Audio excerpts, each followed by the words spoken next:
The initial thought was that there were a lot of trees that had to come down, but there were trees there that hadn't maybe had some of the maintenance and some of the looking after that they'd needed. Some of them have been there for an awfully long time, so they were getting a bit big and a bit old, and we needed to take them down for safety reasons. Now, Backwalk's a fairly well used area of Stirling, and because the trees were being taken down, we wanted to give something back to the people and leave something else there for people to come and look at.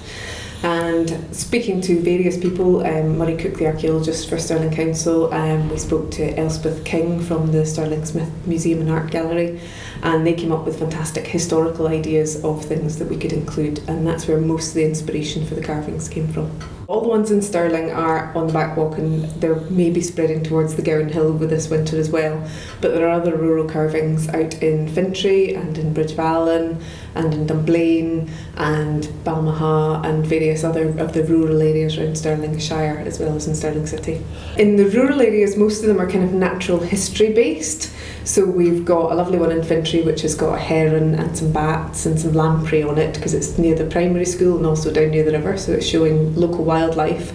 There's one in Bridgevallen which is of a fossil fish because it's very near a quarry where fossils were discovered and a site of special scientific interest because of the fossils that were found there. So we tried to pick up on local stories and local things that could be connected to the carvings. People would go and look at the carvings hopefully and then get a little bit more interested in the area that we're in. And all the carvings in Stirling City are all about Stirling stories and history of Stirling. The one that most people see is the Stirling Wolf, which is closest to the city centre, just near the municipal buildings in Stirling.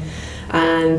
the wolf is on Stirling's coat of arms, and the story goes that there was a raiding party of Vikings which disturbed a sleeping wolf, which then howled and woke up the soldiers up on top of the hill in the fort that was there before the castle was built, and they managed to save the city. Most of them were completed over sort of the Easter weekend in early April in 2015, and there was an awful lot of buzz going on. We had 3 chainsaw carvers in, 2 award-winning and another who was also incredibly good, and they were working over one long weekend to create all the carvings, all 13 carvings on Stirling's Backwalk during that time. People can pick up an Explore Stirling leaflet, which is Stirling Wood Carvings Heritage Trail,